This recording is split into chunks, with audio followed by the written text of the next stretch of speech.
আচ্ছা, আমাদের চিন্তা ফিকির কি বলেন তো দেখি। আমাদের চিন্তা ফিকির হলো অনেক টাকা কামাই করা, অনেক সুন্দরভাবে চলাফেরা করা, একটা বাড়ি করা, গাড়ি করা, সুন্দর একটি নারীকে বিয়ে করা। এটাই আমাদের চিন্তা ফিকির।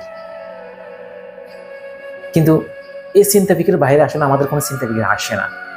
আমাদের চিন্তা ফিকির কখন আসবে যে আমি ভালো হওয়ার চেষ্টা করব, আমার কথাবার্তা চলাফেরার মাধ্যমে কোনো মানুষ কষ্ট পাবে না, আমি কখনো কাউকে কষ্ট দেওয়ার চেষ্টা করব না, আমি কখনো মানুষের সাথে খারাপ ব্যবহার করব না, আমি কখনো আমার পরিবার যে সমস্ত মানুষ আছে কখনো এদেরকে ছেড়ে অন্যথায় চলে যাব না। এই চিন্তা ফিকির কয়জনের আছে?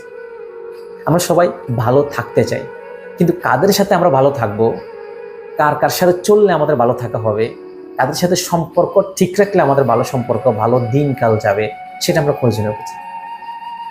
আমরা সবাই নিজের পরিবার থেকে আলাদা হয়ে ভালো থাকতে চাই, কেউ নিজের সমাজ থেকে আলাদা হয়ে ভালো থাকতে চায়, কেউ নিজের রক্তের সম্পর্ক নষ্ট করে ভালো থাকতে চায়। কিন্তু আদৌ কি এটার ভিতরে কেউ ভালো থাকা যায়? না।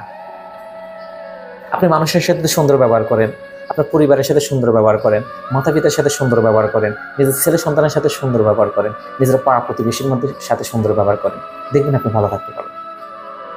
হ্যাঁ, আপনি যদি মানুষকে কষ্ট দেন, সমাজের মানুষ আপনার প্রতি অতিষ্ঠ থাকে, তাহলে আপনি কোনো দিন ভালো থাকতে পারবেন না। ভালো থাকার মূল থিওরি হলো এটাই, যে আপনি যদি মানুষের সাথে ভালো ব্যবহার করেন আপনি ভালো থাকতে পারবেন। কিন্তু আপনি যদি মানুষের সাথে খারাপ ব্যবহার করেন, মানুষকে কষ্ট দেওয়ার চেষ্টা করেন, আপনি কখনোই ভালো থাকতে পারবেন না।